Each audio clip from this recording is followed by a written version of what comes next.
Okay, so it should be on maximum talkie and halfway hearing. All right. Maximum talkie and halfway hearing. That's what he said? That is, in fact, what I said. We're using very technical language tonight. Yes. Yeah, you're going to have to dumb it down for me, Poindexter.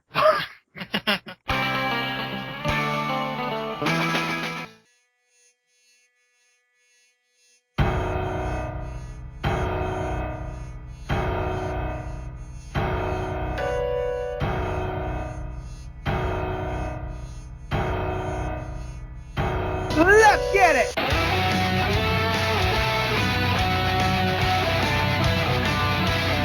Community. We just opened double voice, son. Double voice, son. Strategy. And dude, I almost got screwed over today because of that. And technology. So I think that we got a little CommanderCast connection there. Maybe. Tenuous at best. CommanderCast.com. Hello, everyone, and welcome to CommanderCast episode 234. We're your weekly source for community, strategy, and technology, hosted on mtgcast.com and our home site, CommanderCast.com. We're recording this on January 28th, 2016. I am your host of the show, William, and with me, as always, is my perennial co-host, Calvin. How are you doing today, sir? Hey, everybody. It's Calvin. I'm also known as Captain Redstone around the internet, and I'm doing pretty well tonight. Just got out the office, still in the streets of Newark, and, traffic as per usual. So if you hear anything randomly or I randomly disappear, you kind of have an idea of what happened to me. I got mugged. Aww. Well, hopefully you didn't have anything too valuable on you. The only thing I have valuable on me right now is the family jewels, and I'm pretty sure no one's going to take those. Pretty sure. Alright. Clay is here today, but he is currently MIA. So we're going to go straight to our guest this week. Mark is actually taking the night off for unexplored reasons, but that's neither here nor there. So instead, I have the honor of presenting our guest today, Sheldon. Thank you for joining us today. Thanks for having me, fellas. I love coming on and chatting about the best format in Magic history. Oh, I didn't know we were talking about Standard tonight. You shut up. Get this man off my show. Hello, everybody, and welcome to CommanderCast episode 234. Take that back right now. It's funny because I actually think Standard's one of the, well, arguably Standard does a lot of good things for the game. I'm surprised I didn't go with Limited, though. I usually play a lot of Limited. But anyway, so Sheldon, if people don't know you, who are you? Nobody really. Just a boy in love with a girl. Aww. I am a Magic Judge Hall of Famer who also brought the Commander format, what we used to call EDH, to the masses. I am one of the 5 members of the Commander Rules Committee, and I write a weekly column on StarCityGames.com. We don't title our columns anymore. It used to be called Embracing the Chaos, but it's just a weekly column. It's just a weekly column by me now. That's really Hey, look, it's Sheldon. Right. Alright, so Sheldon, EDH is a very casual format. It's something that you play with your friends at the kitchen table. Why does there need to be a rules committee? For people because if there's not some kind of structure, things break down into chaos. If you don't have somebody shepherding the format forward, it ceases to become a format. So you have to have a vision, and part of that vision is that here's a format that we came up with. The basic rules somebody else invented, but I took them and ran with them and then brought them to the judge community, and a couple of very dedicated people, Gavin Duggan, and I got together and was like, oh, maybe we should formalize this. And the whole message the whole time has been, here is this thing that we're doing, here's how we're doing it, we think you might like it, and if you're gonna, here's how we're going to move it into the future. So they're really more like guidelines. No, they're rules. No. There's no beating around the bush, William. It's rules. They're rules. William, what would a format be if it didn't have some type of rules to guide it? Oh, it'd be awesome. We could just play like anything we wanted. But in that case, it wouldn't really be a format then, would it? It'd just be just randomly playing whatever you wanted and doing however you chose to do whatever. So it wouldn't really be anything. It wouldn't be a format. It would be Calvin Ball. I think we just. I got that reference. Okay, then that just went over my head. Yeah, you're probably not. You're too young. You're too young. Okay. Wow. Okay then. What was it? So joining us today is also Clay, the Commander Panda. How are you doing today, sir? I am doing well. Alright, so we were just introducing Sheldon to the crowd because some of these people may or may not have heard any of our previous episodes of Sheldon or know what Sheldon or the Rules Committee is. So, Sheldon, when you say that you're a Judge Hall of Famer, could you go into what the credentials for a Hall of Fame judge are? Well, the credentials are that a bunch of other judges voted me in. I'm not sure. I'm not sure there are criteria beyond that. I was a level 5 judge from let's see, when did I make level 5? 2004 or something, until I retired from judging in 2011. I had judged more Pro Tours than anyone in history until I think Toby either just recently tied me or passed me. But he's now been a level 5 judge for 2 or 3 years longer than I was. I made level 3 way back in the day. How old did you say you are? 24? I think I made level 3 before you were born. Well, hold on. Wait, is that even possible? Yeah, I was about to say, I'm pretty sure I'm older than Magic is. Yeah, okay. Yeah. Close enough. We're talking about. You might be lying there. We're in the margins someplace. Let's go like this. William might be older than Magic, but Sheldon was still a level 3 judge before then, so it doesn't make a difference how you look at it.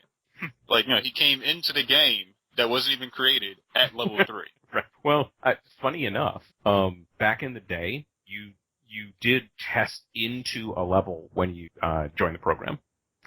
Your score on I know, and we're talking 1996 was when I certified, and yeah, you jumped right in. So people that knew the rules extremely well were just level 3 from the beginning. Now, that meant, of course, that there was, a varying amount of success and failure on those judges, to translate their rules knowledge into, sort of the tournament organization side of the, judge program. But, we were, back then, we were making it up as we went along. We were, there was this new thing, professional Magic and competitive Magic were brand new things. So we really had to figure out on the fly how to make them work, how to keep people honest, how to catch cheaters, how to make tournaments fair for everybody. And if there's one thing in my judge career that I'm really proud to hang my hat on was redefining fair play at the professional level. And, it was the Wild West when I went to my first Pro Tour as a judge in 1997. And by the time I made level 4 in 2004, I had started affecting a major change in the way that players behaved at high-level tournaments. And, I'm really happy that the professional Magic today is very, very clean, and I hope in no small part to my contributions. Now, earlier you mentioned Toby. He's on the Rules Committee, right? Toby Elliott, current level 5 judge, is also on the Rules Committee with me. Yeah, I think he joined the RC in 2008 or so, 2007, 2008. Alright, so who else is on the Rules Committee with you, and what does it take for someone to be kind of, I don't want to say indoctrined, but how did you kind of assemble the crew together? Like, how did you guys come William together? wants to basically know how can he become a rules committee judge. Or That's pretty how much what this is. we can develop our own rules committee to overthrow the current one. Wait, I didn't say that. Yeah, you probably. I mean, I think that revolution is the only way that real change happens. So yeah, I think if you think that the direction that we're headed is bad, then you should form your own committee and you should overthrow us. Good luck with it. And I'll just, I'll remind you of our long-standing policy that the Rules Committee does not negotiate with terrorists. I retract my earlier statement that I definitely did not say. Flashback. Pretty much How what this is. develop our own rules committee to overthrow the current one. Wait, So, Sheldon, yes, you were saying about...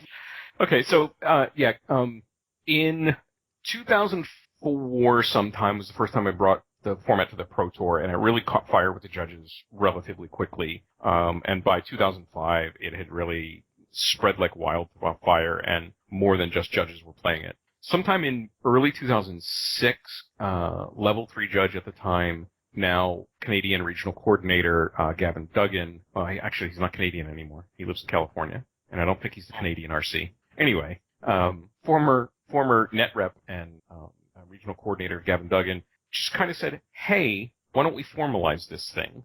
So we did. We formed a committee. Level 3 judge Duncan McGregor, also another Canadian, was the initial member. It was just the three of us. When Duncan moved on due to lifetime commitments, we replaced him with Alex Kenny, a guy that Gavin knew that I didn't, but I trusted Gavin. He's like, yeah, Alex is a pretty sharp magic mind and good with the kind of things that we want to do with the format. So I said sure, and it's been one of the sort of best decisions of saying yes to a person I had never met that I've ever made, because Alex has shown time and time again that he is a great voice to have on the Rules Committee. So then there's Toby, and then the fifth member is Magic Director of. Actually, let me get I'm going to go to my email and get his title right, because I always get it wrong. The fifth member of the Rules Committee is Scott Larrabee, who is the Esports and Premier Play Programs Design Manager at Wizards of the Coast. And longtime dear friend of mine. He is the guy that is sort of the tournament manager at the Pro Tour. All right then. So now that we've established Sheldon's credentials, so that people can understand just kind of what a big deal Sheldon is.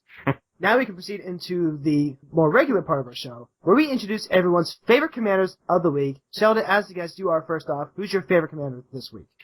Well, this week, all I'm playing is Izuri Claw Progress, because that's who I'm playing in our Commander 2015 League, which I know that we're going to talk about later on. My current favorite commander is Yasova, because she's cool and she borrows stuff from people.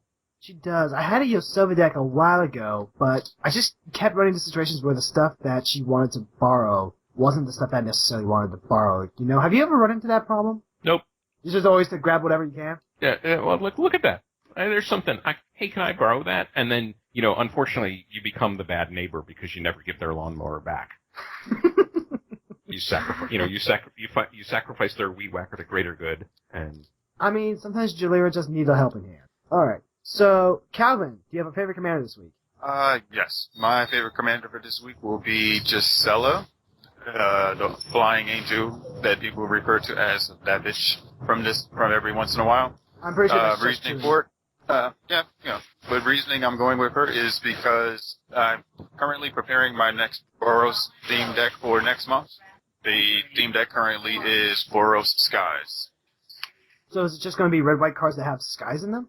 No, it's flyers, like red-white skies. Okay. Like blue-white skies. It's just red-white skies. I'm basically building a Boros flying deck to have, more evasion to it. And then after that, that's actually kind of like being worked on simultaneously with a third deck that I'm dealing with, who doesn't have a commander just yet because it's on Boros Walls, and I'm trying to figure out what I'm going to do with that in order to try to make it somewhat playable.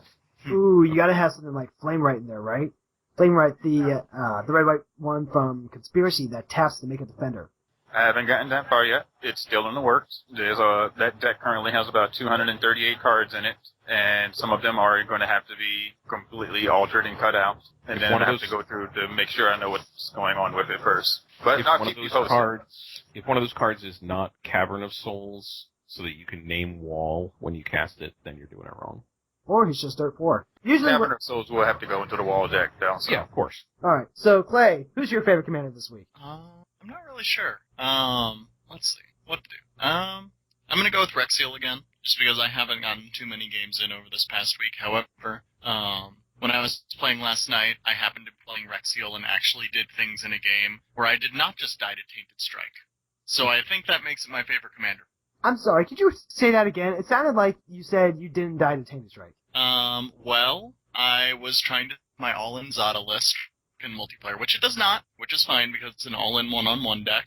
And we had a game where someone was playing Zergo, and the guy who was playing Zergo convinced Hayes to brute force his Zergo to put him up to 10 power, and then he Tainted Striked and then killed me. and then tried to, whatever the, exile 2 red cards from your hand extra combat card was, to take someone else out. And then the next game that I played, someone buffed up an experiment Kraj, and someone else tainted striked it so that he could kill me and the other guy. And there was another one where that same Obnixilis player who tainted striked the Kraj, tainted striked his Obnixilis, and killed me. And then there was one game where he tried to tainted strike me, but it failed for some reason, then Hayes proceeded to combo off with Grenzo on his turn. So we all died anyway. It was great. Of the 5 games I played last night, I won one of them, lost 3 of them to Tainted Strike, and another to an Infinite Goblin combo. It was an interesting night, to say the least. At least I finished Modern Merfolk. Okay, so process of elimination. Clearly the one Exile. Yeah, okay. The one that did not just die to Infect. Okay, I can get behind this. So, of course, my favorite card of the week is, once again, Absent Guardian Angel. Because I was finally able to record the rest of the videos for the new project that I'm working on, the Alpha Build, which is going to be one of our YouTube video series that I'm working on. And I actually had a lot of fun towards the end. Unfortunately, Murphy's Law still goes into effect, and you still shouldn't keep hands that only have 1 or 2 lands, because even with 44 other lands in the deck, there is still a chance that you just don't draw any. So, had some lackluster games. I'm still putting those ones up because they still show some interesting things from the other decks. And what I'm finding with Motos, I'm actually getting a chance to see some really nice decks. I actually did see Alhammarette Travel Sphinx, which I was not expecting to see on Moto. The last game was particularly nice because I actually got to do some things. Got to see a lot of the cards either do stuff or not do stuff with, just the Alpha build. Cards that are just from Alpha. It was very interesting. It also reaffirmed that I do want Avacyn to be my mono-white commander. I was on the fence between her and the new Linvala, but what I realized while playing with Avacyn and having to rely more on the commander, because Alpha has some great staples in it, but not all of them can be as good as Source of Power or Soul Ring. Sometimes you just have to play with the Hive. Yeah.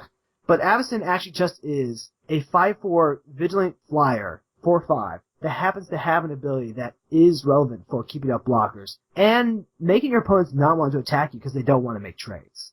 So I went through the legendary creature list last night just to be sure, and yeah, Avacyn's the only one with, that flight, that defensive ability, and the ability to kind of cover for everyone else. Plus, with the smaller one, she is just cheaper to cast, so I can cast her more than just the 1 or 2 times that the big Avacyn can be. Alright, and a marker here, he'd be telling us his favorite commanders like Brian Stoudart or something like that. So now that we've gotten that out of the way, guys, if you like what we do here at CommanderCast and you want to support the articles, the soon-to-be videos, the podcast that we put out, go ahead and consider becoming a subscriber on Patreon. If you go ahead and you subscribe at least $5 a month, you will be seeing the Alpha Build videos ahead of everyone else. If you're giving us $10 or more a month, then first of all, oh my god, I love you so much. Even those of you who are doing it right now, despite the fact that we haven't put anything out just yet. But if you're giving us at least $10 a month, I will be making extra bonus videos to just kind of give you a little exclusive something that everyone else isn't getting to help make it more worth your while. So, thank you very much for supporting us. If you want to join us here on the conversations, go ahead and leave us comments under the show. You can also leave us comments on Facebook, on Twitter, on our Reddit forums. And one such conversation is going to be our community segment today. I asked Sheldon what he would want to talk about, and you heard a little bit of it earlier with his, favorite commander segment. We're going to be talking about commander leagues, and it sounds like he actually has a very interesting take on what his store is doing. So stay tuned, everyone. We'll be right back.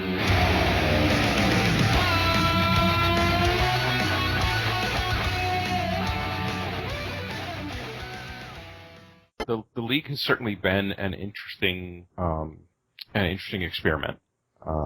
Because we're effectively playing with a closed environment instead of an open environment, right? We're taking the precons and we're updating them 1 card at a time after each game. Oh, I see. Huh.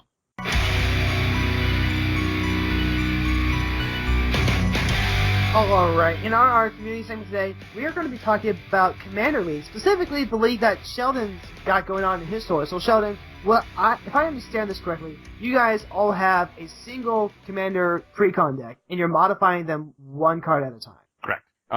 It's actually more of an effort of my group of Monday Night Gamers, not the local store, although one of the players is Michael Fortino, one of the owners of Armada Games, and Shay Rutenberg is one of the employees. So, yeah, I guess 40% of us are Armada people, as it were.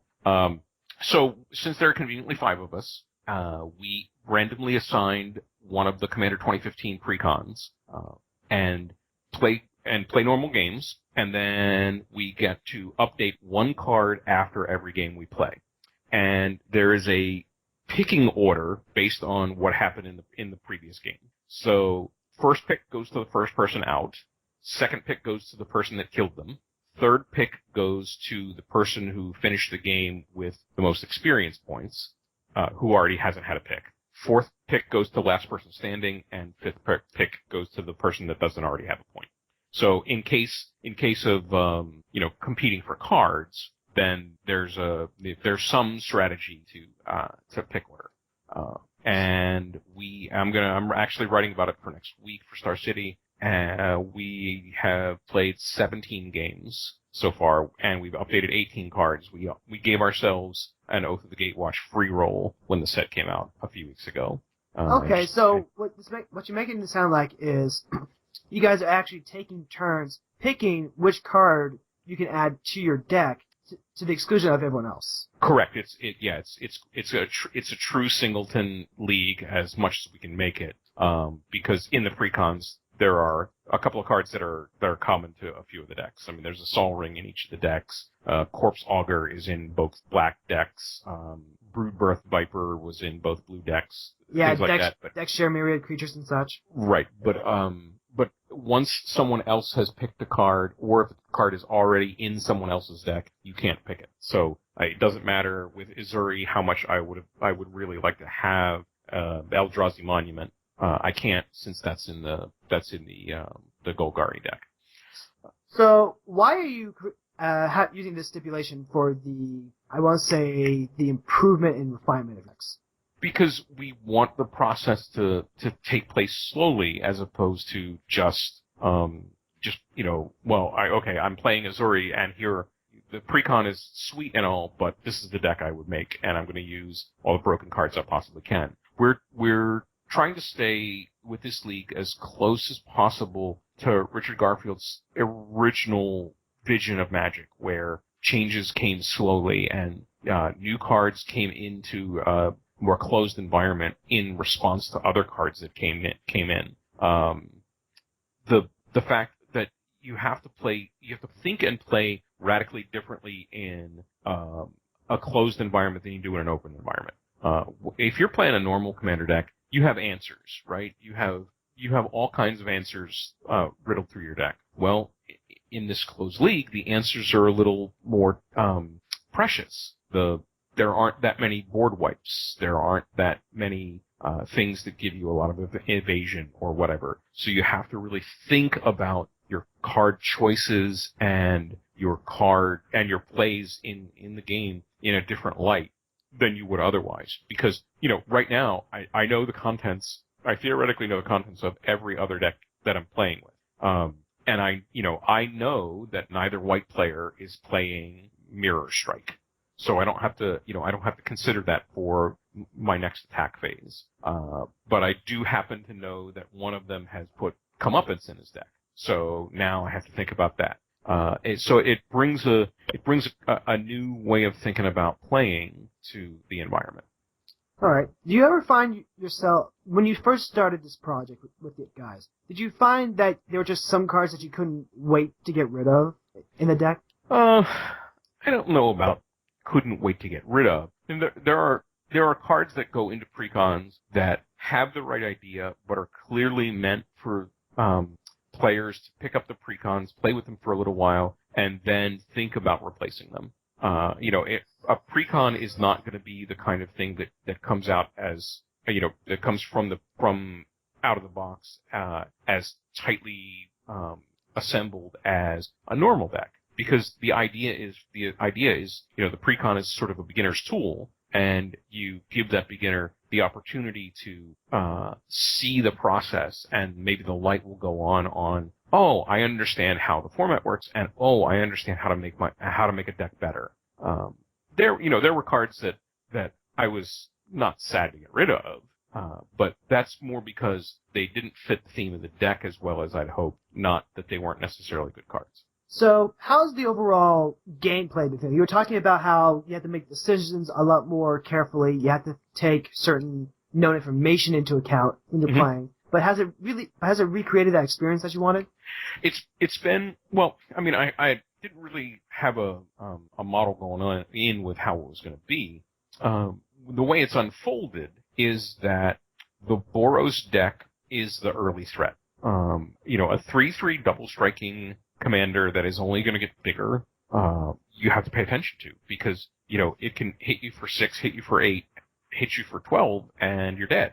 So you have to pay attention to that. And the deck has Michael said that Michael Fortino's playing that one. It's got like 9 or 10 mana rocks in it. So there's almost no situation where he's not playing his commander on turn 3. And again, a 3/3 double striker on turn 3 is pretty saucy, even in a higher life format. So the way it's played out is that the Boros deck has been constantly the early pace setter, as it were. The Izzet deck has a certain kind of inevitability that if you let the game go on long enough, it's pretty likely that it's just going to establish control, and there's nothing you're going to be able to do.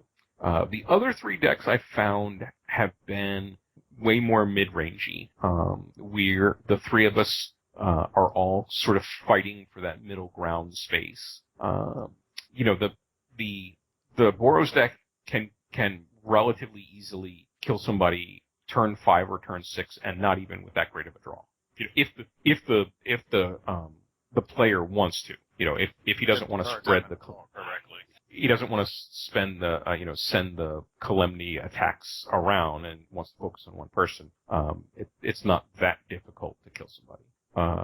So you really have to pay attention to that. The Azuri deck doesn't, in those mid-turns, in that turn 6, 7, it can get pretty saucy if it's left unmolested, because it's creating a bunch of tokens, and then all of a sudden, it's throwing 10 or 12 +1 counters onto a single creature and bashing with it. The Daxos deck does the same thing, but it's going to create a sort of endless number of arbitrarily large tokens. And then the Golgari deck, I think, is the one that plays best straight out of the box, because it's got all the tools that you want in a black-green deck. It's got the recursion things, and it's got the sort of couple of beefy creatures things that those 2 colors together can do. So we've really established sort of a pace of play. Although it's interesting, I did, and if you read the article next week, you'll see that even though the Calamity deck sets the early pace of play, it doesn't necessarily always get the first kill so often. Let me pull that up. I can tell you exactly how many times of the 17 games that it's gotten the first kill. Is there a lot of kill stealing going on? Kill stealing? Not really. Again, the combat tricks are fewer and farther between. So sometimes it's kind of difficult. It's kind of difficult to rob somebody in the middle of combat. Okay, 17 games, and the Boros deck has actually has killed somebody first 2 out of those 17. The Izzet deck 1, the Boros deck 2, the Daxos deck 3, the Golgari deck 4, and the Simic deck 7 of the 17. Now, you said that you established a pace of play with these decks. Have you ever noticed, one of these decks just outperforming any of the others? Is there any inherent imbalance? I don't think so. I think that the designers and developers did a really nice job of making balance. Though balance doesn't mean they all do the same thing at the same time. It just means that they each have sort of an equal chance to perform. And one of the things about all of these Commander 2015's decks is they can do something silly. There was one game where the first time, and I'd even written about how broken a card Blade of Selves was going to be. Yep. That's an understatement. And Michael played Blade of Selves, and all he had was his general. And I'm like, okay. And I had a Viridian Shaman in my hand. So it came to my turn, and I played the Viridian Shaman, and my two choices were his Blade of Selves, and Keith who has the Golgari deck, had a Skull Clamp. And he already had Sacrifice Outlets and Small Creatures, and I was like, you know what? That Skull Clamp is more dangerous at the moment than Blade of Selves. And then Michael played Sunrise Sovereign, which gives all giants +2/+2, equipped Blade of Selves to it, and suddenly Calamity was attacking for 22 or something. Oh my god. It's like really out of hand really fast. That card is going to create memories. I'm going to tell you that. It's exactly the kind of card the format wants. Ooh, don't I know? That was I was talking earlier about the best game that I played with the Alpha Build Abyssin when I was recording, and that actually was just the Blade of Selves. I mean, when you're strapping that thing onto like an Acidic Slime or Brutalizer Exarch every turn, that's already turning into arch enemy. But then attaching it to an Acidic Slime and then getting Warstorm Surge out, it's like, well, that's great. Now the slimes are just everywhere. It's like watching Nickelodeon back in the 90s. Now, I guess I could ask a question, like, Blade of Selves on an Acidic Slime better or worse than Silver Primordial? Actually, what if we stuck Blade of Selves on Primordial? There's a reason that we can't play that card. There's a pretty good reason we can't play that card. Yeah. And the difference is that's two cards, not one. Yes. Yeah, I've entertained the idea of trying to talk the guys into each deck gets to, again, as a free roll maybe, to put one banned card into their deck. So, I don't know. What is it for me in the Azuri deck? Is it Sylvan Primordial? Is it Primetime? Primetime. Is it it's obviously Prophet Chris. It's obviously Prophet Chris. Prophet Chris or Primetime. Those are your choices, boys. That's what you got to go with. Is it Upheaval? People's. So, I mean, but you're already just playing the blue-green deck, so you have more, just have more cards on the ban list than any other combination. Yeah, you have the most choices. Yeah, I'm not sure. I think the black-white deck kind of gets left out, except for the battle for Recurring Nightmare with the black-green deck. I mean, the black-green deck obviously is the one that wants Recurring Nightmare, right? Oh, but that's also so good in Daxos. Anyway, Daxos to me seems more about casting the enchantments and making the spirits than...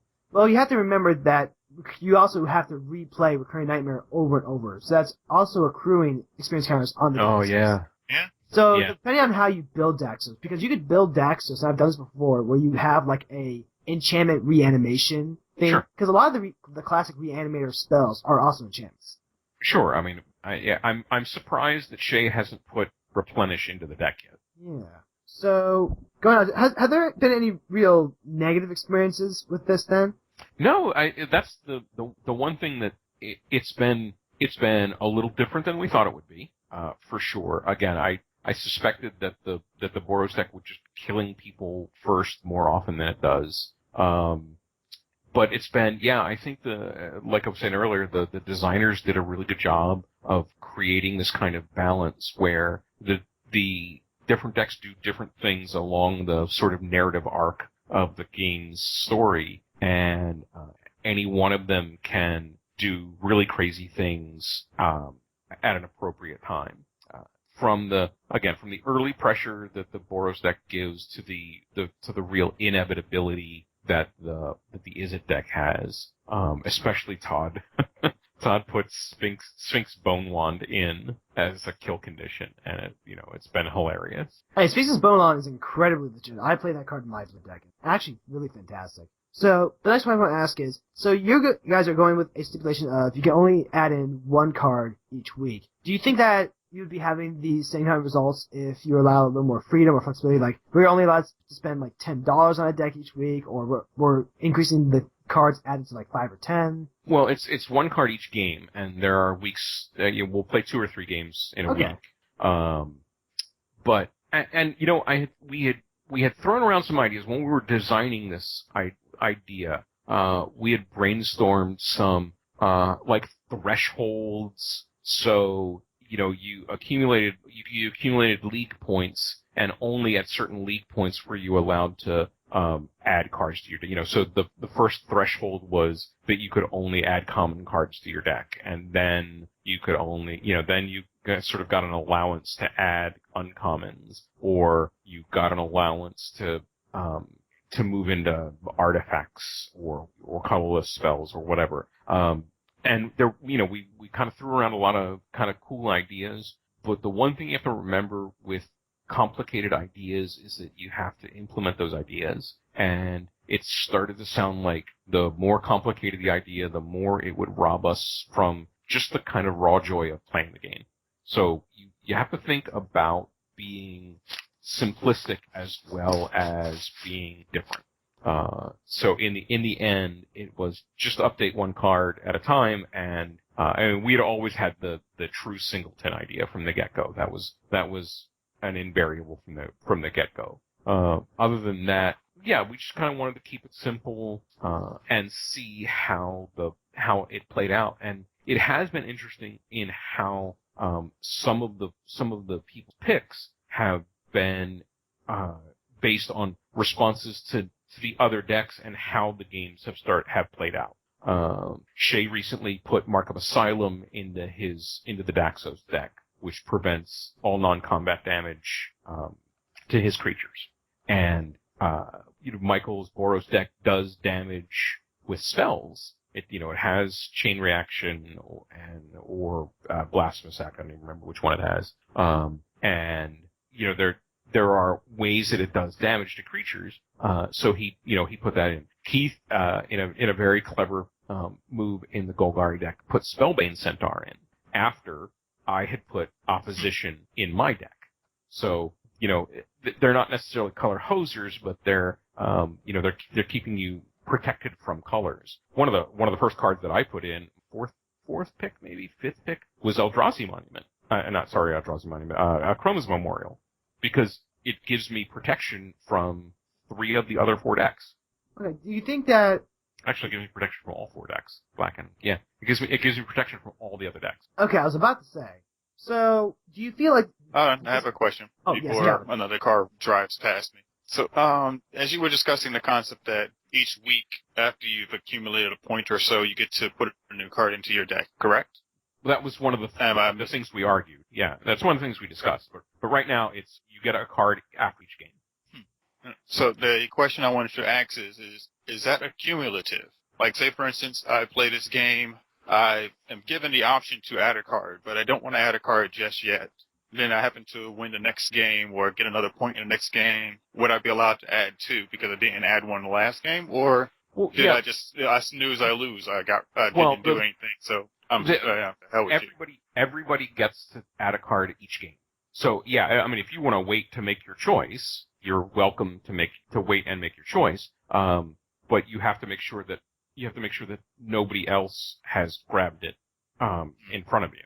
And we've definitely had some picks already have been informed by being able to pick them first for that round as opposed to picking afterward. There have been a couple of cards that people have snatched out from in front of other people. Like, damn it, I was going to pick that one. But that's why the pick order mattered. Because the reason I bring it up is because I think that would be an interesting strategy to try to apply to the format, seeing as how you could look at a particular card and say, I want this card, but I don't want it unless I have X to go with it. So if this card is still available next round, I can just go ahead and pick it with X. Or if it's not available, well, I can still get 2 other cards now because I've accumulated the first one, and now I can add something else to that. Yeah, I mean, I think seems like something that I would think would be a good strategical advantage. The good strategic advantage is looking down the road and deciding how you want the deck to look 25 picks from now, and slowly working toward that. Cards. I mean, I guess you can just pick good stuff cards every time, but at least my thought going in was, even if this Azuri deck is not how I would build it, I want to, as we're playing this, I want to maintain the idea of the original deck. I don't want to just, upset the apple cart and do something and do something new with it. I want to do what they, sort of enhance the project that they started. It feels very akin to trying to change the course of a very large iceberg. Anything that you want, if you want to change its course so drastically that it's going completely different than what it is now, you're going to have to invest a lot of picks to actually do that. Right. So you have to think about what your deck does now and what you want your deck to do later on. So I think a couple of the first picks were kind of obvious. The Daxos deck picked Blind Obedience. I picked Cyclonic Rift because I got killed first in the first game, so I actually had first pick. I had my chance at Tim Tebow, and I passed him up for a good player. And but I had to you have to think about not just what you're picking, but what you're giving up. Because after I picked Cyclonic Rift, knowing that Todd playing his deck would love that card because he struggles a little bit in the early game. Knowing that I picked Cyclonic Rift meant I was pretty sure that Greater Good was going to be gone by the time I got the next pick. And it was, and of course the Graveyard Reanimation deck loves Greater Good. Yeah. So that leads me into my next question, which is, have you ever had games where someone is either close to death and let's see, how do I say this? They have a shot at winning, but instead they try to manufacture a way to where they can get a higher pick, because at that moment the game is either out of reach or what have you, and their priority then switches to, if I'm not going to win this game, I'd rather just have the higher pick. Not that I've seen so far. Although strategically it makes obvious strategic sense, and gamers are going to be gamers. They're going to figure things like this out. It's in my best interest if the first pick goes to the first person out, and the second pick goes to the person that kills them. It's in my best interest to kill one of the players. If I'm going to kill somebody first, to kill one of the players with whom I don't share a color. Okay, so it's a little bit of a star element in there too. Yeah, because obviously. Because then they can't pick something that you might. Unless it's an artifact. If I really wanted Duplicant, which Keith picked with his, let's see, 7th pick. If you really want a Duplicant, then you'd have to try to do what you can to become the first person to be taken out. So once you got out, you immediately can be like, nope, done. I'm taking Duplicate. That's what I wanted. Right. But this is, you have to think about the value of cards that everybody can take. And you have to think about the value of cards that only you can take. Nobody's gonna cut me out of a card that's both blue and green, right? Yeah. Because nobody else can play it. And then we decided, we didn't write it down, but we decided no hate drafting. So in my blue-green deck, I couldn't take Erebos, God of the Dead, just to keep it out of somebody else's hands. Gentleman's agreement. We wouldn't want it to be like that. But at what point do I take a blue-green card? Now, when we started this league, I already knew that we were going to ban Prophet Krufix, so I didn't. I gave some misdirection to the guys about why I wasn't picking it. Nobody else can pick it, so I can save it for an appropriate moment. But yeah, where do you put that kind of pick? If it's something else, sure, I can pick Prophet Krufix first, but then again, nobody else is going to take that from me. So do I pick the card like Cyclonic Rift that somebody else really, really is going to want instead? The good news is there are so many good cards in Magic that it's not like we have to pick a terrible card if we don't get the card we want. For example, Consecrated Sphinx was picked in the 18th round. Huh. Interesting. It was one of the last picks. Well, it was the last pick bar. We've had some really interesting back and forth. I picked opposition first. I knew that Todd wasn't going to pick it because, the Izzet deck doesn't really make enough creatures to have opposition be worth anything. But then on the heels of opposition, since Seedborn Muse was already gone, and Prophet I knew wasn't going to be available, then what's my next best option? Well, that's Murkfiend Liege. Because it untaps all my creatures on everybody's turn. Right. It's a balance of the power of the actual card itself versus where you're going to pick it, which is more or less kind of what a normal draft environment in Magic looks like. Right. Yeah. It's been very enlightening about how players pick cards, how they respond to each other. both of the white decks went for some board wipes early on. Michael second picked Conjurer. He first picked Conjurer's Closet, which I thought was a little weird for the Boros deck, but I think he saw the value of some of those giants coming into play. I think he did it just for like with a Thundercloud Shaman. Okay, so he second picked Martial Coup, Austere Command. He picked sixth. Wrath of God was Shay's second pick. Rout was his third. Massacre Worm was Massacre Worm. I fear Massacre Worm every game. Okay, so the next question I want to ask is, how does your group handle scooping? Is there a gentleman's agreement that no one actually scoops so that this works out cleanly? Or do you just get to those games where someone's just not having fun and they're ready to be done, so they go, okay guys, I'm scooping, and such has the kill? Or how does that work? Gentlemen do not do scoop.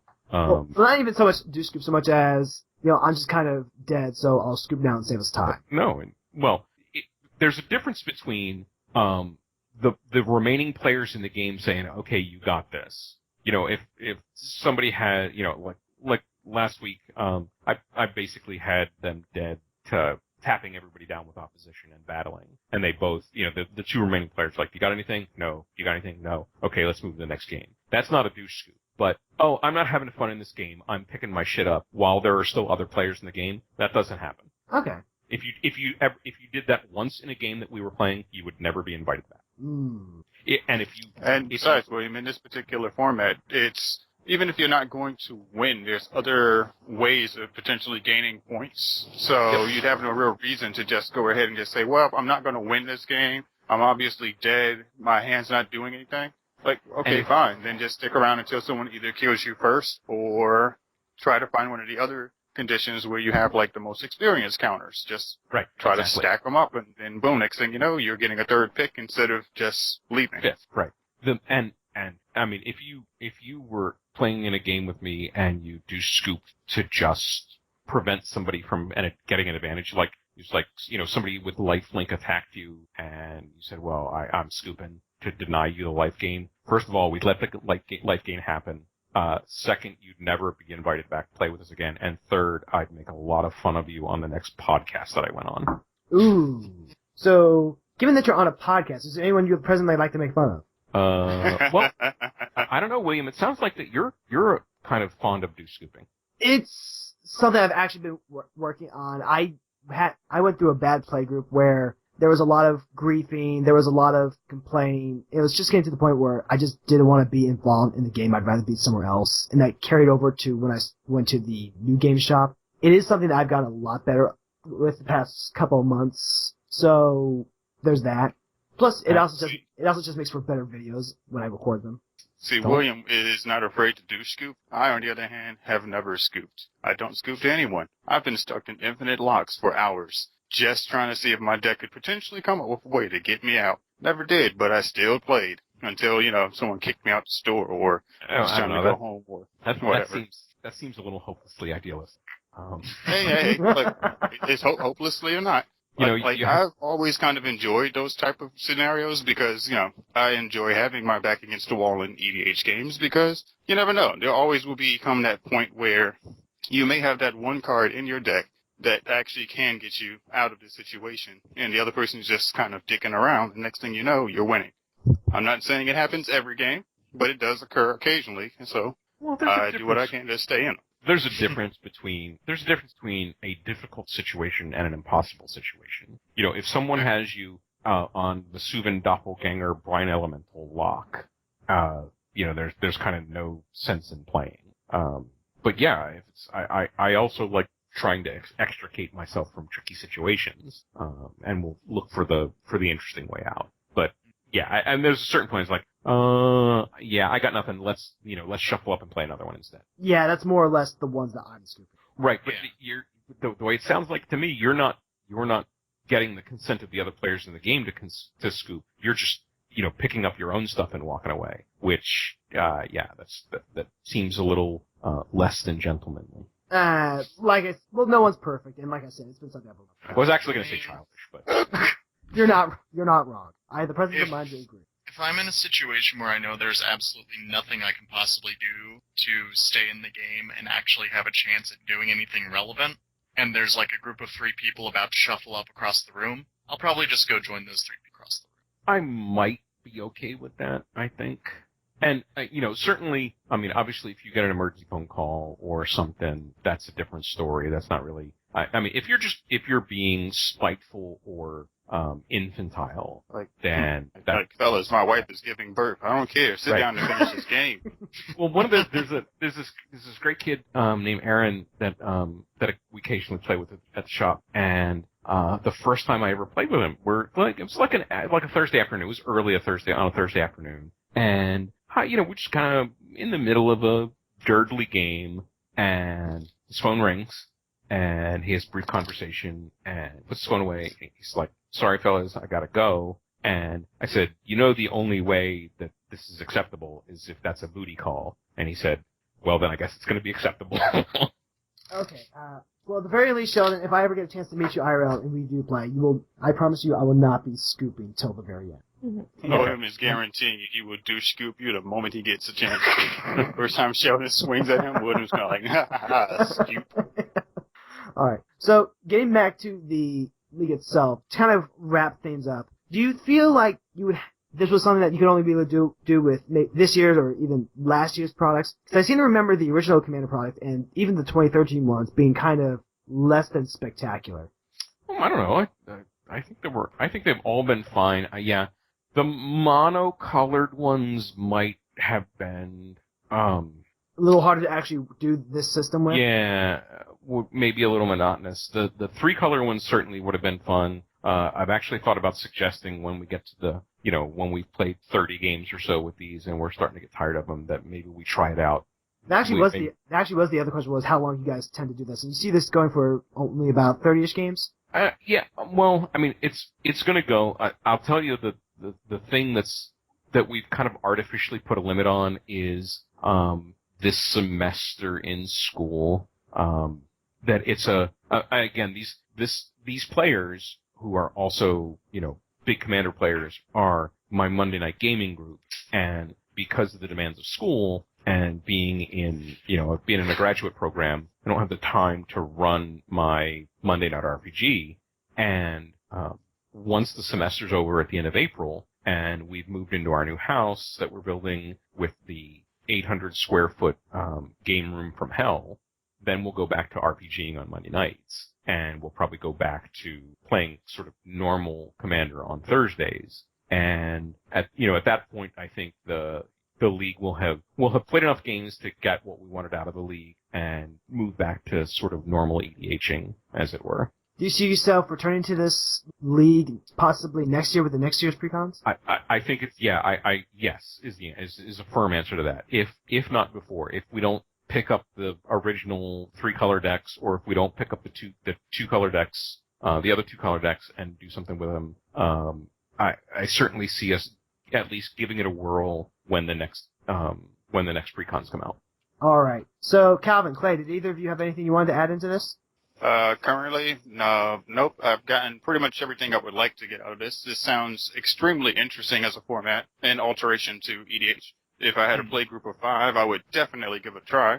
But since my play group currently maxes out somewhere between 3 to 4 on regular, it'll probably be something I have to put towards the side. Maybe come up with another alteration to the rules or something just to kind of stretch things up. Yeah, I think you have to. I think you have to have the right group for it. Yeah, I don't know if I'd be able to convince my friends here at school to do it this way, but it might be a cool thing to ask around at the shop to see if anyone would do. Right. Yeah. It doesn't seem like something that could happen in a broader group than the 5. But yeah, you could gather the right other 4 players. No, and it definitely is. I actually did something very similar with the original 2013 decks. We were doing it with a money challenge. We could only add like $10 or so within a given time frame. So it was actually very cool to see a lot of the budget stuff that got brought in to kind of replace a lot of the chaff that was frustrating us. Like, I was so happy to be rid of the Divine Spirit, and it gave me so many cool things to look at from, just from a monetary perspective. Oh, it's like Cyclone Group is only like $1 or $2 at this point in time. That's really cool. Yeah, I'm looking at this list, and it doesn't look like that anybody's picked any particularly expensive cards. No, Ulamog. I mean, I back-to-back picked both Ulamogs. Possession. Yeah, I mean, New Gideon. Of course. Well, of course, with the Oath of the Gatewatch free roll, Michael picked Blinky the Eldrazi. But yeah, it's remarkably. Yeah, looking at all the updates, it's remarkably a bunch of inexpensive cards. All right, and on that, we're going to go ahead and end the segment here. Next up, we're going to go into our strategy segment, where we're going to go ahead and look at some of the things that the recent rules changes are going to change about how we play EDH. Stay tuned, everyone. We'll be right back.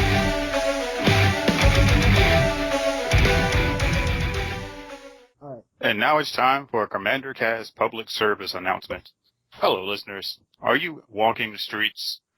Prepare yourself. Be careful out there. Black ice is everywhere. Black ice can usually be found chilling on the corners. Black ice will make you bust your ass.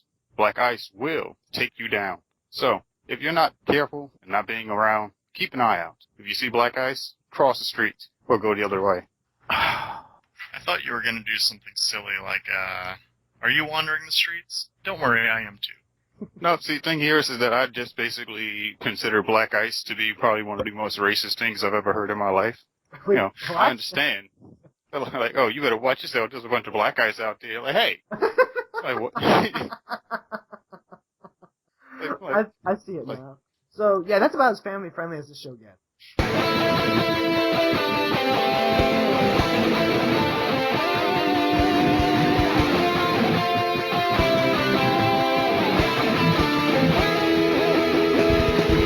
So, for our strategy segment today, we've got the man himself on, Sheldon. He's part of the rules committee that came up with these 3 new changes that go into effect for EDH. So we're going to go ahead and look at these one at a time and talk about, just kind of how this changes up how you play. And the first one I'm going to go ahead and cover is probably the small one of the version, because this is the one that's going to be more easily overrode by house rules than anything else. It's the fact that we're using the Vancouver Mulligan now, just for any standard Commander events or anything like that, as opposed to the partial Paris that most of the playgroups, or at least most of the playgroups I've been in, have been using. So Sheldon, when I was going over the original statement that you guys put out for this, it was statistically, what's the word I'm looking for?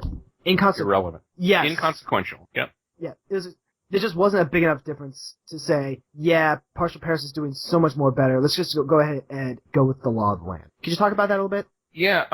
So during the discussion, I admitted that I don't know as much about the math as of people, but it seems to me that there's not that much difference in partial Paris getting you a playable hand than Vancouver, and partial Paris is obviously a lot more abusable. So Toby and Gavin, who are both much smarter maths people, I mean, Gavin's got a PhD in some sort of physics and things. Wait, Gavin?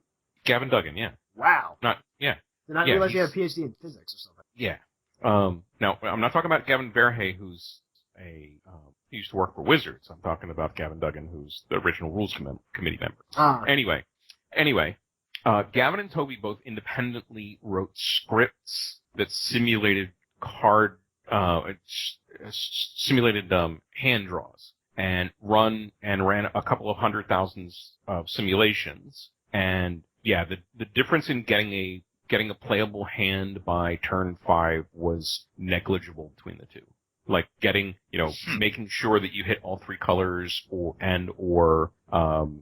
getting enough, having 4 lands by turn 5 or whatever the criteria was that we agreed on that was okay, that seems playable. Interesting. Yeah, they ran simulations and there might be a 3% difference in whatever it is that we're calling playability. So, do the Rules Committee ever feel at all that the partial Paris is great for helping to make games a little more playable, since it means that people can go ahead and keep the lands that they have, pitch some other stuff, some more expensive stuff that they don't intend to play, hopefully draw into more lands or early play spells to kind of help flow with what they want to do in the early game? Was there ever a point where it felt like the partial Paris was more of a crutch than anything else? I don't know if we ever felt that way. We were just aware of its abusability. That a lot of people, and we listened to how people were talking about things. We don't just operate in a vacuum. We listen to how, not just what people say, but how they're talking about things. And it seemed like the partial Paris was not just open to, but frequently used for abuse of digging for the combo piece, or digging for the exact explosive opening hand. Alright, so there's not a whole lot else to say about the Vancouver Mulligan, other than if the numbers are there, numbers usually don't lie.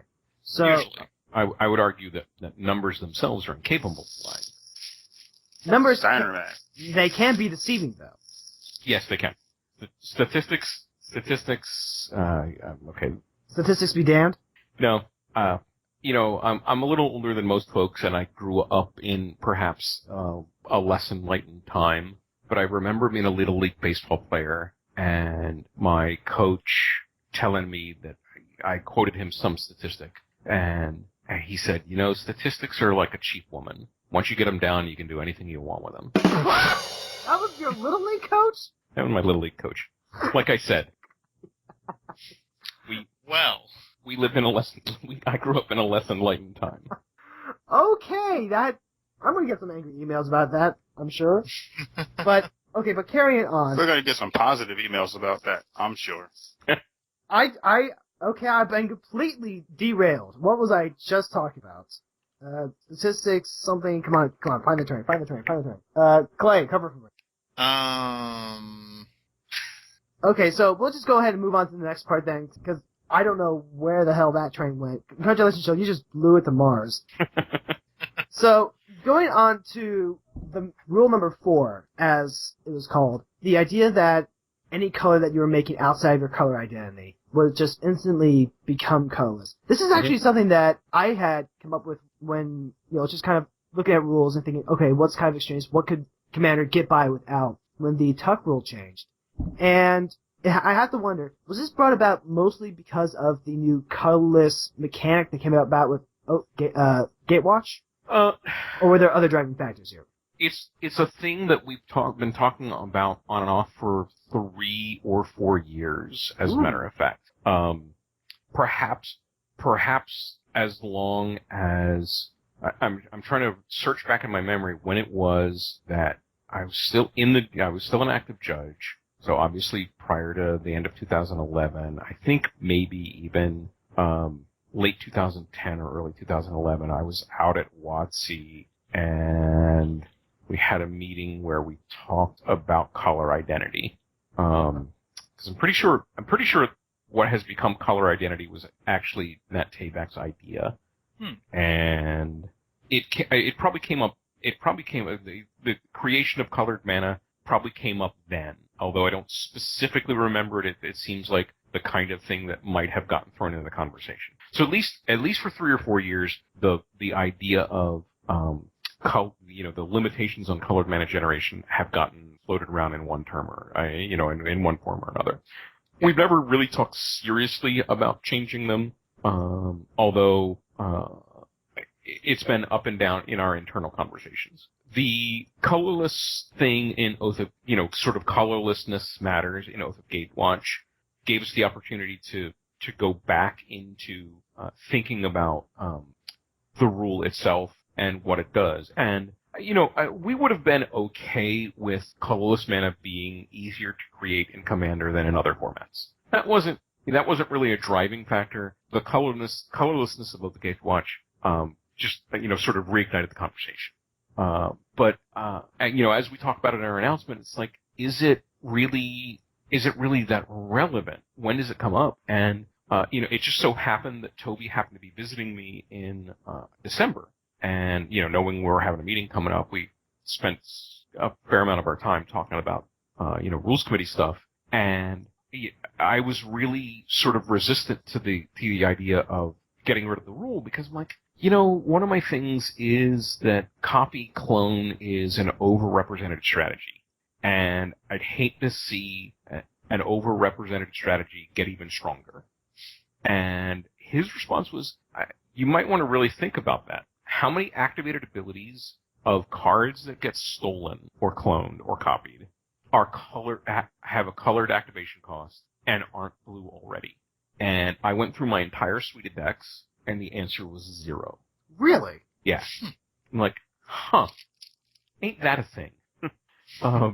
So I was like, if that was what I was really, the last thing that I was holding on to, maybe I need to reevaluate this. And as we talked about it, we realized how little it would actually change.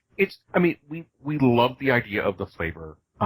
We love the idea of it being sort of one of the defining characteristics of the format. But as long as we have the color identity rules, I think the mana generation rule is an acceptable sacrifice to simplicity.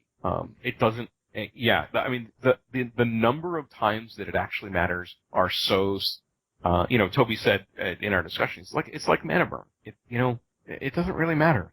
And the situations where it does come up are either so corner case that they don't show up that often, or they do end up making some uniquely cool stories to tell. It really was far more corner casey than I ever thought it would be. Right. We're talking, I actually have that deck, the Rexiel Wants to Touch All Your Things deck, where there's a lot of clones, there's a lot of looking through your deck and stealing stuff, and that was part of the reason why I thought it would be such a cool rule to actually cut, because then it lets stuff like the Praetor's Grasp actually grab some stuff. It encouraged me. Makes Send triplets a little stronger. Makes Send triplets a little stronger, and it actually creates some interesting deck building options. I've always gone with, just kind of the standard guild rocks, we like to call them, like the signets and the key runes and the clue stones and all that. But it actually gives me more incentive to play with more stuff like Coalition Relic or Darksteel Ingot, because it helps activate those off-color abilities or cast those off-color spells that can actually use Praetor's Grasp to grab a Naturalize or a Corrosion Grip and actually cast it.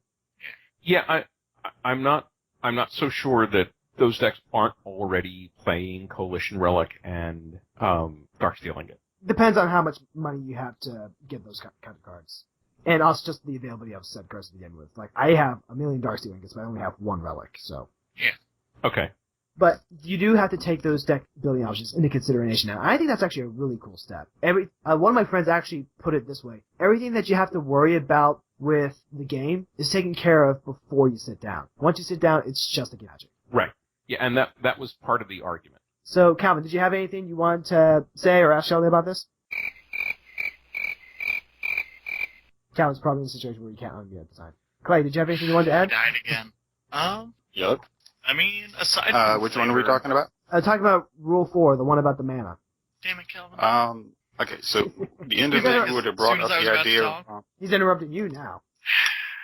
The individual would have brought up the idea of Rule 4 and the lifting of it. I would love to take out for a beer or potentially hug and or kiss. Well, not particularly in that order. Then you're gonna need some chapstick because a lot of people have talked about it.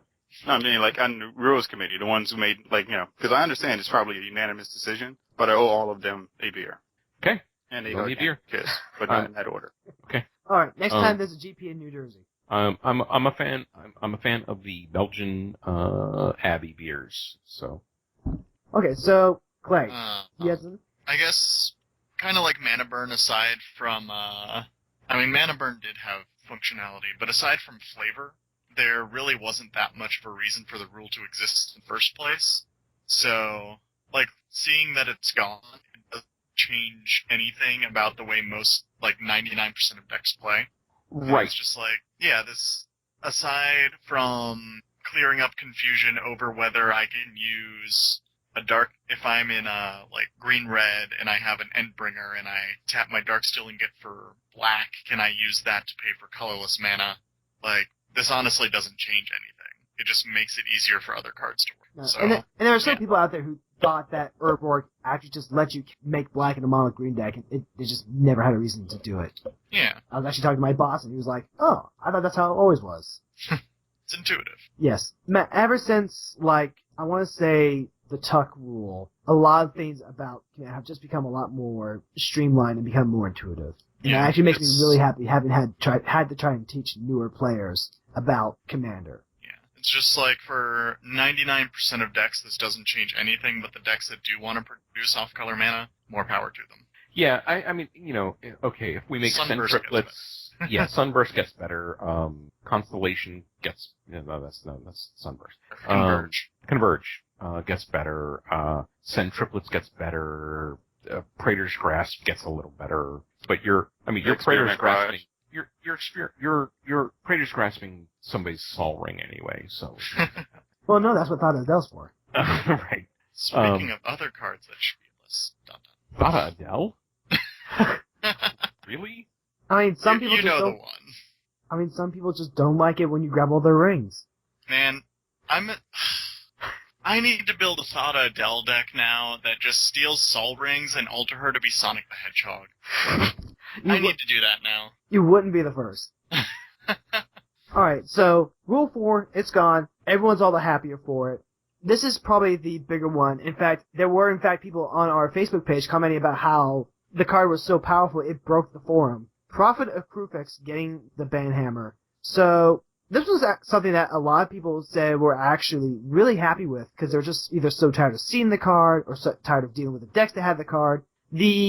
I believe in the official statement, it was said that, we were seeing a lot more of a push in blue-green decks, because people wanted to play the Prophet of Krufix rather than wanting to play, like, say, other decks for the sake of playing other decks. Mm-hmm. So, how did that come about? What was it just, people giving you feedback about, hey, I don't like this card needs to be banned, or were you actually able to get those thousands of dollars together to hire a data agency? Yeah, no, there was no data agency hired. We really need to start a GoFundMe to. Prophet of Krufix ended up being sort of a requirements creep.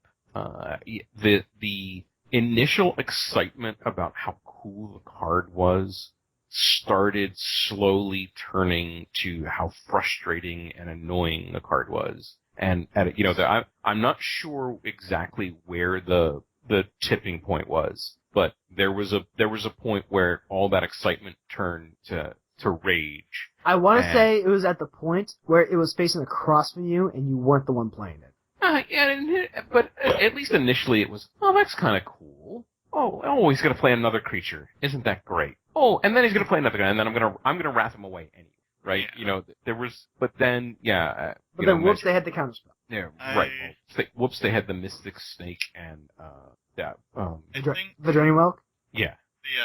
The point for me was probably the summer after Theros came out, and one of our friends had a Momir Vig deck, and it was just like, play Momir Vig, go find Prophet of Krufix, go find Krufix, go find everything. It's just like... Right. He resolves Prophet, and then by his next turn he kills everyone with Crater. Yeah, but that's not...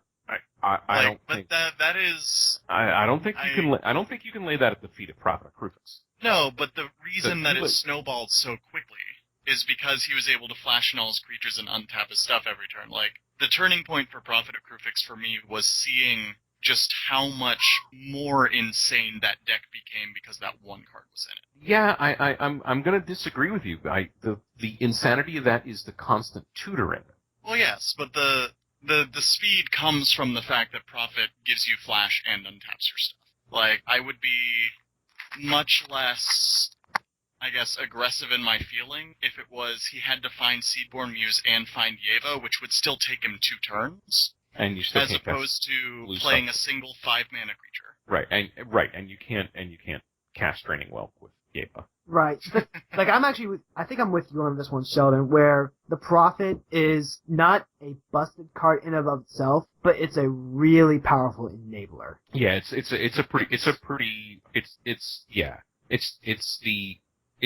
part of an abusive relationship for sure. It's the context. Yeah. That makes so it ridiculous. yeah, and the fact that it's stapled together on, like you said, on one card, makes it more problematic. If somebody plays Seedborn Muse and Vidalcan Orrery, Buona Fortuna. But yeah, having it on one card then makes it a little trickier. And again, it was the sort of shifting tide of the community's emotions toward the card that got us starting to notice it. We watched, a year ago, or more when people were talking about it. We're like, oh, okay, let's pay a little attention to this. I can see that it might be, but we want to hope that players can take cards and play them responsibly. And we would rather, quite honestly, we'd rather wait and have something bad for the format in the format, one cycle too long than cut something that didn't need to be cut one cycle too soon. You gotta really make sure that it's earned its reputation. Right. Fair. Like, I've had playing experiences where I've played a Prophet, and then I've put down creatures the next turn, and then just, the untapping was completely incidental, because I've already dropped all the creatures I had. At that point, you might be getting some activations off of it, you might be holding up some more mana, but once you're out of stuff you actually want to play, the Prophet isn't nearly as bad. And you're talking about, players playing cards responsibly. We had a bunch of stuff that came off the ban list before Prophet had a chance to go on. We had, Metalworker come off, Staff of Domination come off, and those were cards that were really powerful and are still really incredibly busted in the right context. But I don't see them abused nearly as often or as much as something like the Prophet was, which is interesting considering that, Prophet's like a multicolored, two-colored card that can only be played in so many decks. And you could build, any number of colored artifact decks to see a Metalworker, which we still see it, but we don't see it to the level that we see the Prophet. To be fair, blue and green, I think, are the two most populars in the format. They're awesome. And the question is, how much of that popularity is attributed to Prophet Fix? I don't know. Blue and green are pretty good without even considering Prophet. Yeah, but over the past 2 years. Well, I mean, you can't consider them over the past 2 years though, because Prophet existed. But the one thing about this you have to remember here, Clayus, is that even without Prophet crew picks, blue and green are still the two colors with the most cards on the ban list, which means that even if Prophet picks hadn't come into existence, blue and green is probably still the most popular or most broken color combination that could occur in EDH. Yeah, not necessarily saying it is, but when you don't see that many Boros cards hit in the ban list anytime soon. I'm just saying. There was Worldfire. Yeah, but still, that's how many red cards are currently on the ban list? 3, I think? Oh, I'm going to take a quick look. So let's see, we have Wildfire. The Coalition, that's a red card. It's it's multicolored, but it's still got red in it. It's multicolored, but if you want to count red symbols in the group, there's that and I think Worldfire is the only mono. Yeah, it is. I think that's it. Yeah, no. But then if we started adding up the blue mana symbols and the green mana symbols, we'd be here for hours. I mean, at the very least, we'd be here for 20 minutes until Calvin interrupts me and I have to count them all over because I lose my concentration. So the one thing I would want to lead off of a point that William did make with the previous rules updates, not the latest one, but before, we've had cards coming off. And in the recent one, we haven't had any that came off as Prophet went on. So my question would be for Sheldon and potentially, the Rules Committee, if they are so inclined to answer in one way or the other. Is there a specific number of how many cards you would want on the ban list? Or is it just kind of just as it goes? Yeah, it's just because I would see if the ban list, I just see if the ban list had got to a point where there's 50 cards on it, then there might be a need to change something else around. Whereas if it stays at the 20 mark, we can still kind of these 20 cards aren't here. And if something else shows up, then we have to debate whether or not it's worth bringing back. Well, part of our discussion is we don't want to get into the cascading bans that would lead to 200 cards getting banned. If this then that is a really dangerous road to go down. So we don't want the ban list to be unmanageable, but there's not a specific number at which we determine that it will be unmanageable. Currently, I think there's 33 or 34 cards on it. That seems eminently reasonable. I certainly wouldn't want there to be too many cards, but if in the next set they release 10 different versions of Grizzlebrand, well, guess what? The ban list has grown by 10 cards. Right. So cards are definitely judged on their own merit. And while we don't want the ban list to get too unwieldy, we're not going to not ban a card that's toxic to the format just for the sake of keeping the list down.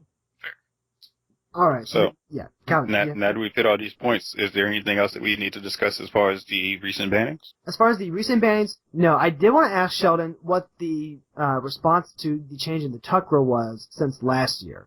Because in my area, it's been almost entirely positive. I know of 1 or 2 people who actually do miss the old tuck rule, but for the most part, it seems like everyone loves it. Not me. I love that game.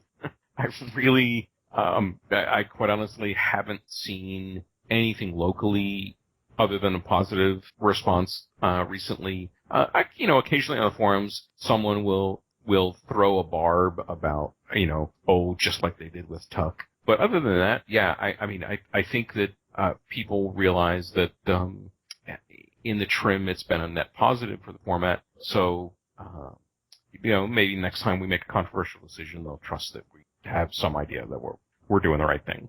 But yeah, the doom and gloom that the anti-tuck change people were predicting certainly hasn't come about. I mean, this is only the 40th time that Magic's dying, so...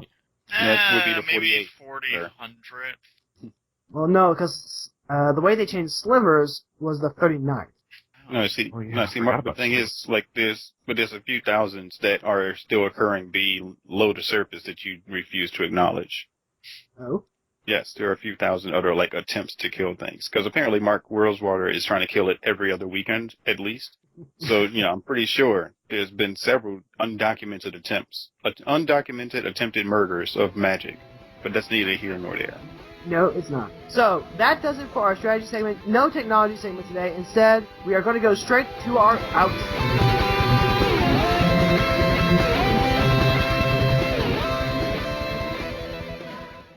I do still want to know why Panoptic was. What specifically was it? It creates toxic game states. I'm going to need a little bit more of a description of that. Is it more like someone just imprints a removal spell and then now... Yeah. Wrath of God every turn. Yay. Oh, okay. Okay, so it's more oppressive than anything else. Or anytime Magic, there are a million sins for Panoptic Mirror. We actually locally, and it's been 3 or 4 years now, I think, that we locally ask players to, there's a trusted circle of about 15 players that come to the shop that we sometimes test stuff out with. And most of the time it's add this card to your deck without making any other changes and see what happens. Just jam Protean Hulk into an existing deck and give me your impressions. And every time we've done that, it's been, oh my god, don't unban the card. We did it with Panoptic Mirror, we did it with Protean Hulk, and even the people who were playing it were like, yeah, I get this now. You don't want to unban this. Okay. I do have to say, Panorama would be just stupid with Sphinx's tutelage right now. Yeah, it says non-land. Does it say non-land? No. Tutelage says non-land. No, it says all cards. Oh, tutelage? Oh, right, that's right. It's Grindstone. Yeah, it's Grindstone. Okay. Grindstone's the problem. Yeah, and honestly, if, I had to remove one card from the ban list or you were going to kill this puppy, I would remind you that we don't negotiate with terrorists. I know.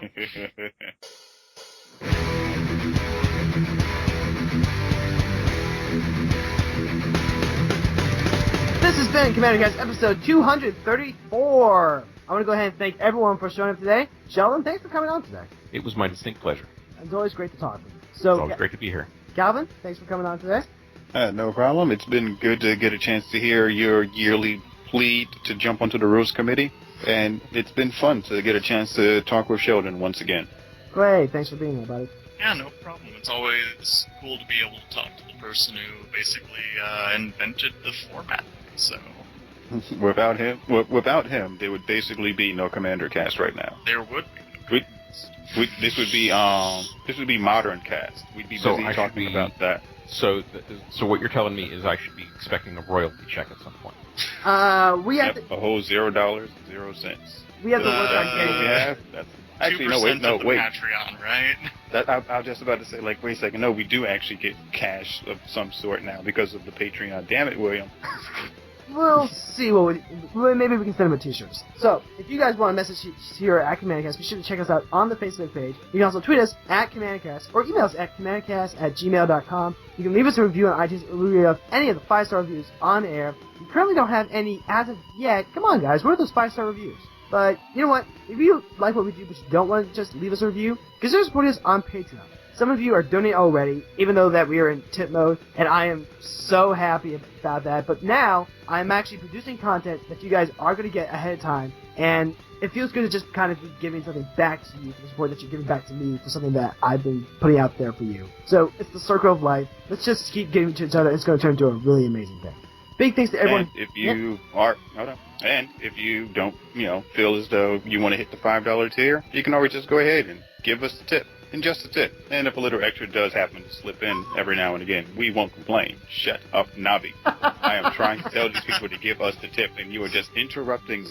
I'm going to kill you one day. One day, but not today. Thanks to everyone here at CommanderCast. You guys are just fantastic people. I love working with you, and I do care about you guys. Music for our show is the X Meets Heavy Metal series by 331 E-Rock. We'll see you next week with more community, strategy, and technology. Until then, let's get it! So, let me ask the question here, William. Yes? Are you not going to ask Sheldon to give his contact information? God damn it! I knew I forgot something. I'm so sorry. So, Sheldon, if people want to reach you, how can you do that? You can find me on Twitter at Sheldon Menery. You can find me on Facebook. My name is also my name. And you can find me every Thursday on StarCityGames.com writing my column about Commander. If you really need to email me, you can at firstname.lastname@gmail. And I will see you someplace online. Alright, and hopefully with some editing magic, that will all be nice and smooth. I'm sorry. Alright. Question for you then, William. Are you not going to ask Clay for his contact information? Did I miss that?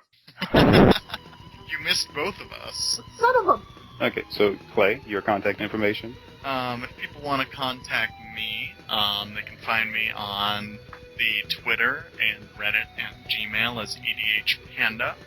My girlfriend and I occasionally stream on Twitch as Pandalpaca. It's down in the show notes. You can follow us on Twitter for when we go live. Hopefully at some point we can get back into the swing of that. It's been a while. I'll say that. All right, and now here's where I'm going to say my contact information. So anyone out there who wants contact information here. Mm-hmm. So if anyone out there wants to find or locate the captain, it's pretty simple to do. All you have to do is go over to Twitter, hit me up there at Captain Red Zone, or you can hit me up with an email in Gmail at CaptainRedZone@gmail.com. Or you can go over to the CommanderCast Facebook page. I'm over there, William's over there, Wafflecomb's over there, Clay now is an admin and occasionally will be over there once he decides he wants to check it out if he feels in the mood. I'm doing what I can to convince Mark to join Facebook so I can get him over there. I see the that's under your pages on the side that says CommanderCast, and I see the post reach and the people engaged stuff like that. Yep. Isn't it kind of awesome? Just to see all the different people and all the various things that come up. I'll take that to snow. Okay? Thanks to everyone here at CommanderCast. You guys are just fantastic people. I love working with you, and I do care about you guys. Music for our show is the X Meets Heavy Metal series by 331 E-Rock. We'll see you next week with more community, strategy, and technology. Until then, let's get it!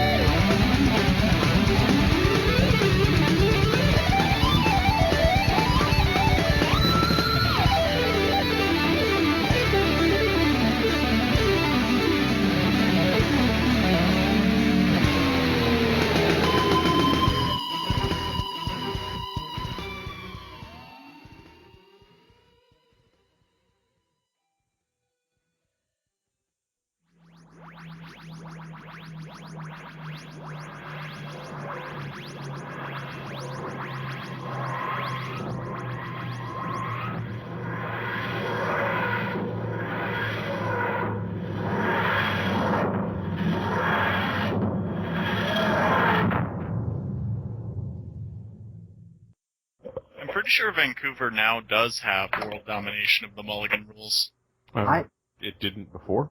Aside from EDH. Yeah. Come on.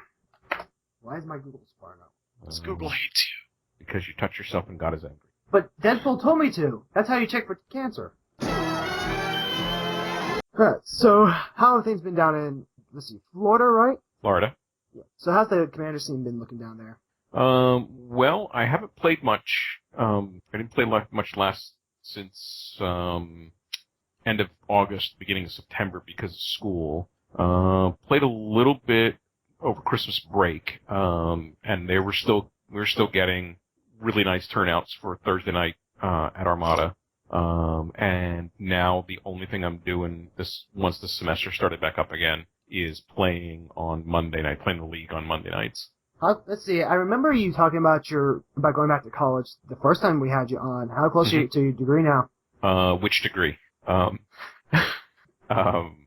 This is my last semester as an undergraduate, and it's also my second semester as a graduate student. Okay, so how many degrees are you working on right now? Just the two? Two, yeah. Which ones are they? A master's and a bachelor's and a master's in English literature and literary criticism. Okay. Do you have anything in particular that you want to use those for? Yep. Oh, then you want me to tell you what it is? Oh, please do. As someone who actually wanted to go into English literature for his major, that's actually something I want to know about, because I could never really figure out what I would use them for. Well, I started in creative writing and moved over to literary criticism because it occurred to me, and some very smart people suggested that studying great literature would probably make me a better creative writer than studying the craft of creative writing. Studying the craft of creative writing can help you be a better teacher of creative writing, but I think there's a point of diminishing returns where it helps you be a better writer. No, yeah. To understand good writing, you have to see what good writing looks like. Right. So, last spring. Otherwise, you'd be stuck writing Twilight and stuff. Nobody wants that. I know. Last spring, in the English department at University of South Florida, there are 3 different tracks you can take. You major in English, but then you specialize in either creative writing, literary studies, or technical writing and rhetoric. I think the third one is.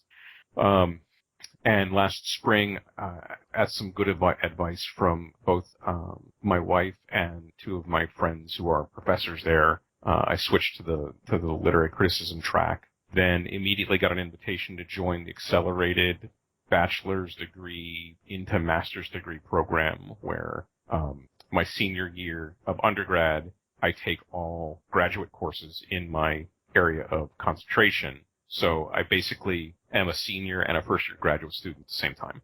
Okay. So you're looking into writing. What sort of things are you looking into writing? I am going to write the next great fantasy epic, and it's going to be so epic that my fans are going to wonder if I'm going to live long enough to finish it. I mean, I don't... Kind of like how George R.R. Martin, or whatever his name is, Martin just the final plot twist is that he's going to off himself before he finishes the series, so that no one knows how the series ends. I mean, he's already doing a good job of it, because Martin keeps missing his deadlines. Yeah. Well, he already knows how the series is. Yeah. I mean, I think he writes pretty organically, but he has an arc involved. As a matter of fact, he said he's going to finish the series of A Song of Ice and Fire, but if he were to finish writing in the world altogether, that the last scene would just be windswept snow across the graveyard. Huh. See, I think about how much... Everybody would be dead. Yes. Yes, that is the point. I keep thinking about how much I want to write in the stuff I'm trying to work on. And for me, that's just kind of a challenge because I have problems focusing. I've got the ADHD problem where I can't sit in that chair for more than 2 hours at a time. And then I see, do you realize how much Brandon Sanderson puts out? It's mind-boggling. Yeah, I actually know him, and the pace at which he works is kind of frightening. The only guy that I've seen that I think just pumped out more work, and it was nowhere near the quality of Sanderson's, was Piers Anthony. And he would write 4 or 5 novels a year. But the Xanth novels kind of wrote themselves after a while. But yeah, Sanderson is really amazing. And if you're interested in being a student of the craft at all, he puts some of his lectures, because he teaches at BYU. Ooh. And he puts some of his lectures online. Ooh, I actually do want to see those. I haven't read any of his original works yet, just because I know if I get into a series like that, it's going to be one of those things where all my Audible subscriptions are used for are those, and I don't know if I want to dedicate like the next 3-4 years just listening to Sanderson books, as awesome as they are. Right. I did read the Memory of Light trilogy that he finished for Wheel of Time, though, and that was amazing. Yeah, the only series of his I've gotten all the way through yet is the Mistborn one. And it was actually Brian David Marshall that recommended it to me. And I was 4 or 5 chapters in, and I'm like, I know why BDM loves this. These guys aren't. This isn't a fantasy story. This is a superhero story. Oh God! And the fact that Sanderson is interconnecting all of his books somehow. Yep. Well, it's a world. Well, I guess not a world view. It's a universe view. There are 16 separate. I want to call them spheres. I'm searching back what I read about them. But yeah, I mean, all the Sanderson worlds are of a single universe. Oh, yeah, I actually just love huge crossover stories like that. There's so many books. I mean, it didn't scare me off from Wheel of Time, but Sanderson's got 4 or 5 times that many now? No. I mean, Wheel of Time is 14 or 15 books. And he's got 3 or 4 series. I mean, he might have as many as Wheel of Time. But, I don't think he has quite. Okay, for some reason I thought he had written at least 30 of them by now. I don't think he's written that many. Okay. He's relatively young. He's barely 40. At some point, I'm going to have to get over the fact that me being only 24, 25, and not having written anything is not a deterrent. You're not sure how old you are? I actually forget how old I am sometimes. Okay. But now that's the ADD kicking in. Yeah, that's... doesn't have time to pay attention to his age. Calvin, you on your way home? I'm outside, as per usual. All right. You hear that truck? Mm-hmm. Yeah, trucks. Big old SUVs, speeding taxis, ambulances, buses. Ambulances. Yep, all of the background noise of which Calvin has constantly flowing through his phone. All right, then let's go ahead and get this started. I will need 10 seconds of audio silence. A question for you, Will. Yes, before we go too much further. What made you start doing this weird 10 seconds of audio silence all of a sudden? Oh, vague internet traffic sounding things. Yep. But the thing is, I don't remember you ever really doing this before. I didn't really have a reason to do it before. There's so many good cards in Magic that it's not like we have to pick a shitty card to, it's a family show. It's not like we have to pick a terrible card, if we don't get the card we want. Given that Calvin is... It's perfectly fine. Yeah. You could have just said shitty. I would have left it in. No one's going to complain. In fact, I would take out the fact that you said that part and put it in the dangly bits. Okay.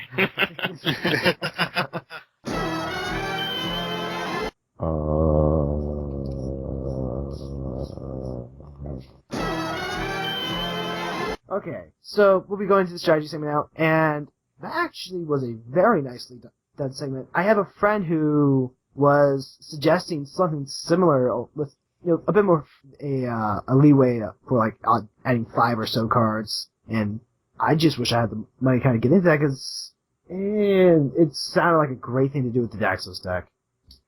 But moving onwards. What William's really saying is he wished that the rest of the CommanderCast hosts were as well-spoken and sophisticated as Sheldon is. So that way, all of our shows could sound like as if, just actually something of importance and relevance on them. Aside from the occasional jokes that we end up cracking about penises and butts and boobs. Calvin, you make it sound like I don't think you're an eloquent speaker. Alright, so. But let's assume there was a situation where I had to remove a card from the ban list. Painter's Servant might be the least unsafe. It would be. I like Painter's Servant as a card. It makes for interesting interactions with other things. Mm-hmm. I think if I were in a world where I could change the ban list, mostly just because I want to play with Painter's Servant, but I don't want people to be complete assholes with it. Mm-hmm. I would probably unban Painter's Servant, but ban Grindstone and Iona, just because Painter Iona makes it so no one gets to play Magic. Right. And Grindstone is just a really quick kill. Yeah. Yeah, I mean, but it's a creature, so creatures die pretty quickly. But yeah, I mean, There's no, like I said, it's not that I think it would be good for the format, but it would be the least bad of all the other cards. Yeah. Oh, that answers my questions. Alright, so... If we sent you a CommanderCast t-shirt, Sheldon, would you wear it? Sure. Oh man, now we gotta get Sheldon the t-shirt. Thanks, Cal. I would get definitely t-shirts. gotta get him a t-shirt. Now, I mean, that's a simple answer to your question, but I'll tell you that I don't wear t-shirts outside the house. Really? Gotcha. I don't go out of the house without a shirt with a collar on it. Okay, Sheldon has officially... So you always look classy when you go out wine drinking and tweet 5 billion things about what wine you're drinking. What Sheldon is really saying is that we have to get collared CommanderCast shirts. Yeah, you have to, Like a polo CommanderCast shirt. Or what if we got you like a nice jacket? Yeah, that's of course a different color, but you got to remember I live in Florida. It's not too often that I wear a jacket. True. Yeah, that's why I'm going. That's why I'm going with the polo shirt. He's a judge. Yeah, the winner. I know the I winner. know, go perfectly fine. Calvin has the winner there. It's polo shirt. Okay, so Sheldon's officially too classy for my head. I can't even wrap my head around how much class he has. Wow. The tangent about the shirt just completely threw me off. I mean, I wear a lot of t-shirts. I just wear them in the house. Right, as opposed to Mark Rosewater, who wears nothing but t-shirts. Right. So what you're saying is we got to get a CommanderCast t-shirt on Mark Rosewater. No, the real guy that we need to get it on is Ken Nagel. He's the commander guy in R&D. But does Ken Nagel wear t-shirts outside? I think Ken Nagel is the type of person who wears a t-shirt to a nice restaurant. Ooh, my kind of guy. All right. So, Sheldon, once again, thanks for having you on. It's always great having you on, and, you know, I actually do learn a lot whenever you come on, so thank you for that. Yeah, my pleasure being here. And now that our outro stuff is done, is there anything you guys want to do for the dangly bit? Let's see. So, I am actually working on finishing the upload for the first string of videos I made for the Alpha project. The Alpha build, actually. That's the name that Stark came up with. Alpha build? So what is the Alpha? So you know how guys like BDM have, you know, like the one deck that they love and they play nothing but that one deck?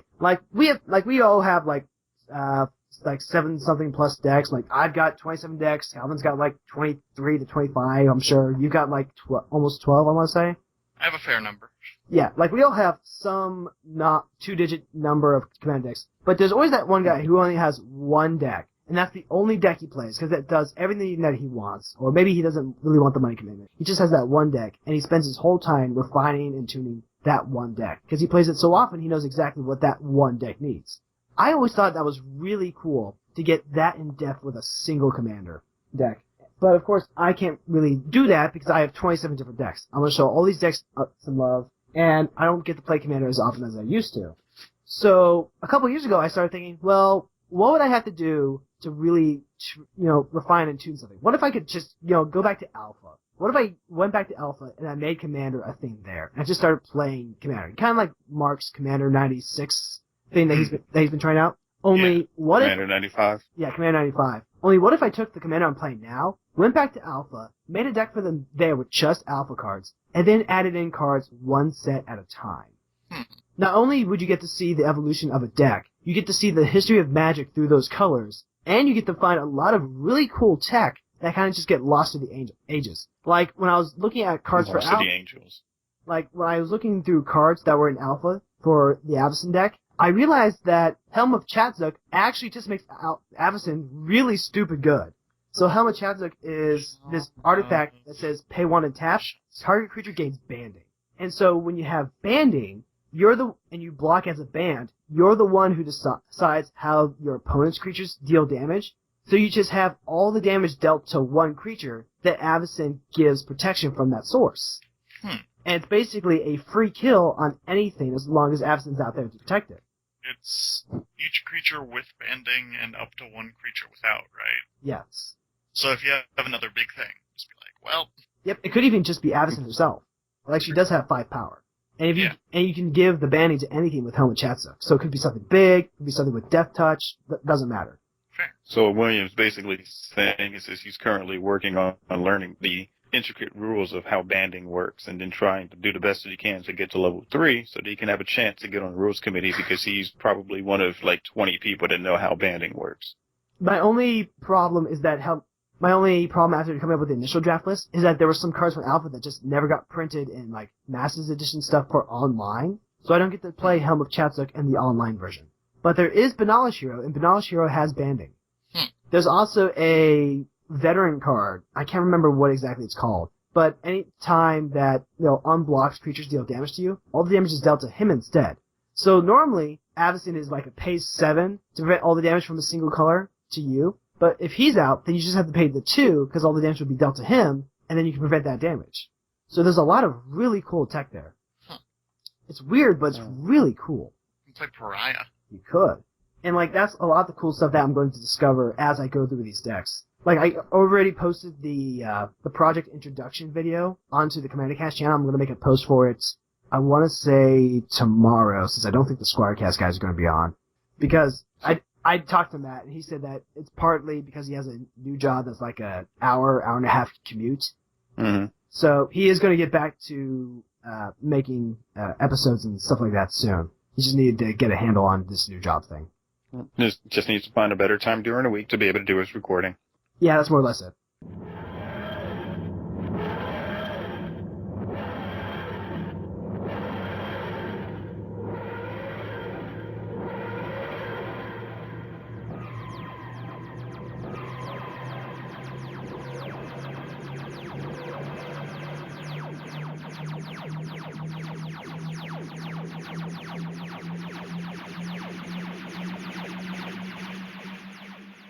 CommanderCast.com